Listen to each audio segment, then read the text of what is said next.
Presented by That Time I Got Reincarnated in the Same World as an Anime Podcaster, this is Shonen Jumping the Gun, the show where we set our sights on the first chapter of a manga and decide if it's a misfire or a bullseye. Let's see how many rounds are in this magazine.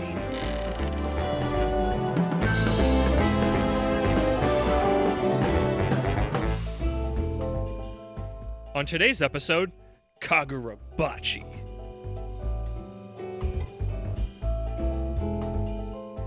Welcome, everybody, to the first episode of Shonen Jumping the Gun. Hopefully you will judge us more favorably on this episode than we will be judging the first chapters of these mangas we'll be reading. We should introduce ourselves. We should probably do that. Hi, my name is Kermit the Grog, your lovely, lovely host, and joined by my lovely, lovely co-host on this episode, Isekai Sensei Sama Brad. What's up? We're trying something new. I'm back in the hosting seat. And today we will be, I guess we should probably do a better intro about what we're doing.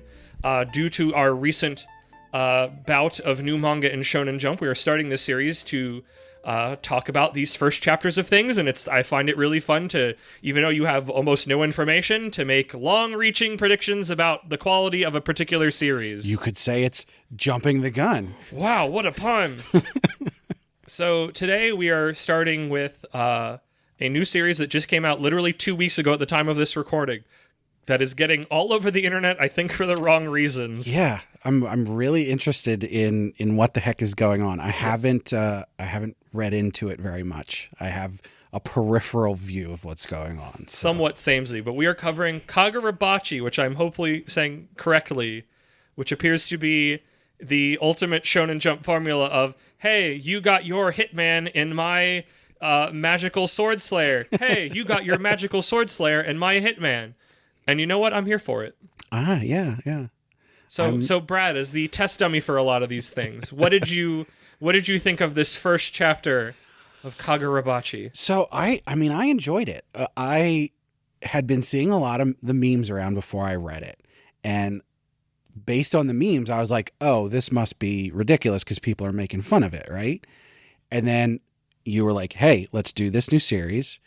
Let's cover this one first. So I went and I read it, and I was like, oh, this is all right. Yeah. There wasn't anything in there that I was like, oh my God, blowing my mind. But it was also like, it was just a solid shonen series. Like, you got some cool sword fighting. You got the kid who, spoiler alert, lost his dad. You got the cool older friend who's going to help him out. You got a plot going on. It's got all the pieces. Yeah, I don't want to get too much in the memes thing. You can tell a lot of people who are making memes about it probably haven't read it because there's so much other like reaction face in it. The way that the author draws the faces of the silly characters, including his dad and his dad's friend. That's a sort of classic manga thing, though.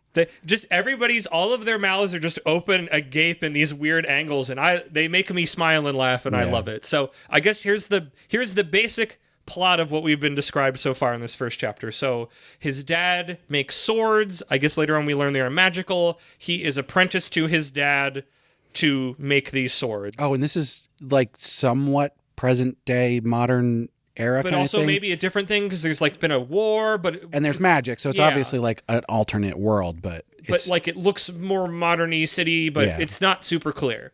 Earth, but not. His dad is very, like, goofy and kind of silly and over the top, but when he's working, he's very, like, dedicated, and he's, like, literally one of the best sword makers on Earth. And his son, who we didn't get their names because I never remember the names from the first chapter, is very, like, serious. Kagurabachi, right? Sure, he's Kagurabachi'd all over him. He's very serious, and he's like, I have to keep putting up with my dad's shenanigans. He's a bit of an edgelord, and he becomes more of an edgelord. So that happens. Something happens. Wibbly wobbly. We're like 3 years in the future, or maybe more than that. I think his name's Akira. That sounds right. Right, because I remember reading that and going, really? I mean, some people's names are just Akira. Yeah. But... And then we cut to the future. His dad is somehow dead in a way that we don't know, and he is now going around killing magical gangsters to take back all the swords because he's like, you pigs don't deserve these. And that's kind of where the first chapter ends, is mid that. Also, you learn there's a magic system, but we haven't heard too much about it. Yeah, they really slow rolled that. You didn't find out there was magic until like real close to the end where like there's a wizard and you're like, oh, some people have magic. There's a and then they're gangster like, wizard. oh, by the way, swords are imbued with magic too. Yeah. I wonder if there'll be guns. Yeah, I guess don't know how much of that's me reading Sakamoto Days and Kill Blue, but I'm like, we're gonna get the frickin' guns, because it seems like they're like Yakuza gangsters, and I feel like at some point somebody's gonna have a magical gun. So and goldfish. And goldfish. They're his dad buys goldfish, and he's like, no, I gotta take care of them. He's a bit of our main character, Akira, is a bit of an edgelord, and usually I hate edgelords. They piss me off, but I kind of love him. I wouldn't describe him as an edgelord, though. I mean, once again, take everything we're saying with a grain of salt. Well, that's the whole point of this. Chapter. But I was thinking that he was more on the side of just sort of like emotionless. He's obviously got some emotions, but he's very flat, which I think they were going for more of like a Sasuke before he got all angsty kind of thing. He's got some angst in him. It reminds me a lot of us watching Vinland Saga of little Thorfinn, who is just the littlest edgelord, but there are so many other characters who are like jolly. It doesn't feel like the world doesn't feel weighed down by him. But like, this is the line that I think made a lot of people start memeing on it when you see it in or out of context. And before I read this before I knew it was memed, and I kind of loved it just because it's just so wonderfully, I don't want to say schlocky because I got really hype about it, but his buddy, now we're in the present day of the manga, and he's like, oh, I see you still have that scar, and he goes, why haven't you gotten rid of it? And he goes, Akira goes, every morning when I wash my face and look in the mirror, I see the scar, and I remember that day, so every day I start the morning with fresh hatred. Oh yeah, like that. It's so edgelordy, and I love it. He's just so dripping with it. As opposed to other times when you get edgelord stuff and it just feels cringy, it doesn't feel out of place. I think because like his dad, and especially his buddy his buddy's dad, who's now working with him as he's an adult, is just such a goofy, weird guy, and it lets you know that it's like, hey, we know this kid's a bit of a serious Gus. Yeah. That doesn't mean the rest of this needs to be that kind of dour or sad or, oh, the world's so bleh. Yeah, I think I actually saw it listed as comedy. So it's like drama and comedy. I would say it made me... There are multiple jokes in this, and spoiler alert, I've read the next chapter because it's week 2 and I'm going to read them. What? Brad's the guinea pig. You can't. I can't do that. Well, I can do that. You can't do that, even though you did as well. I didn't know. Oh, okay, sorry. I've Shonen jumped the gun in this case. You told me to read this, and I was like, I'm just going to read one chapter, even though I like this. Oh, wait, that's spoilers. Yeah. But... like, there were multiple times reading this first chapter and the second one where I laughed out loud, and I wasn't expecting that. So it's like, I get that. I get cool looking action. I get this freaking edgelord that I can't wait to see. We've set up, kind of a vague sense of what we're doing. Like, I'm hooked. I love it. Is it the most incredible new crazy thing? No, but also it's the first chapter, which is the whole bit of this entire podcast. But like, the way I describe it is, this is like a well-made fast food burger. I described it as, if you have where you live a Five Guys, I would describe a Five Guys burger as like one step above like a McDonald's or a Wendy's of like, this is a fast food burger I would actually, made well. So I would put a Wendy's burger above McDonald's burger. Yeah. And then I'm not sure where Burger King fits in there. Sometimes it's above Wendy's, sometimes it's below. I would put a Five Guys like 2 steps above Wendy's, which I'm not sure what's in the middle. The Five Guys burgers of manga. Yeah. No, I mean, so the analogy of that this is Five Guys. I just want to be clear that Five Guys is better than that.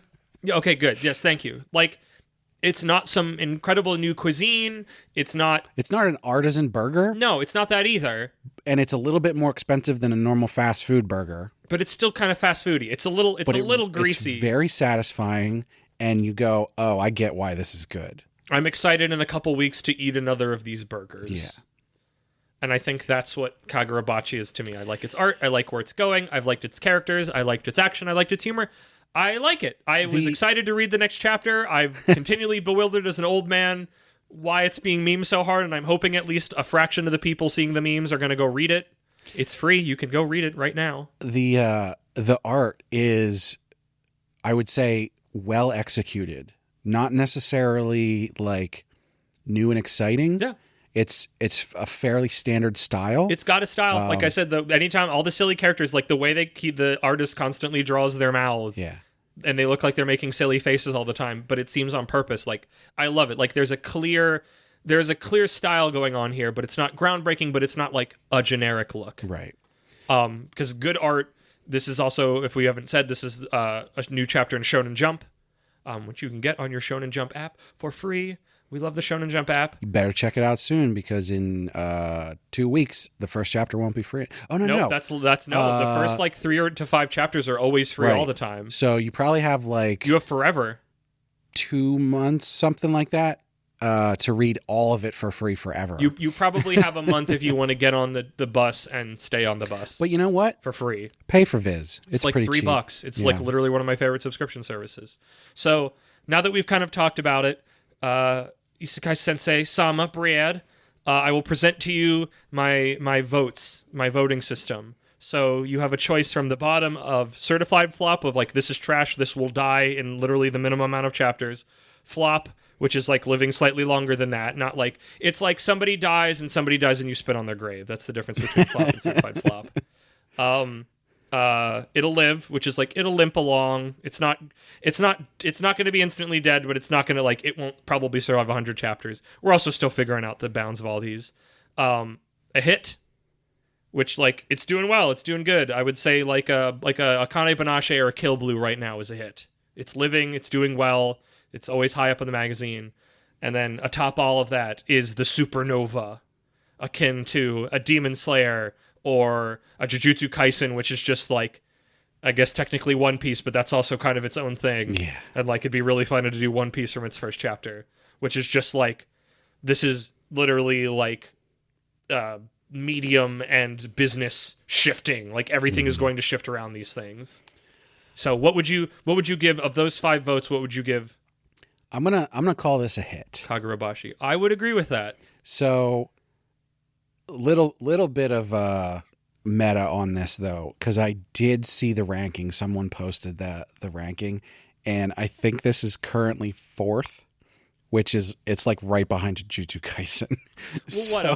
Well, what they use the rankings of? I think I saw that too, because it's like a specific manga reader that's that. Yeah, I forget. But it is making its way up there. So One Piece was number 1. Yeah. And then I think it passed Boruto. I think if it wasn't then, it probably has now. The joy of one of the grand joys of Shonen Jumping the Gun is how little power we have over the magazine, at least for Shonen Jump, because American viewing numbers, to my current knowledge, mean nothing. So it's really fun shouting a bunch about things that I have zero effect or impact on.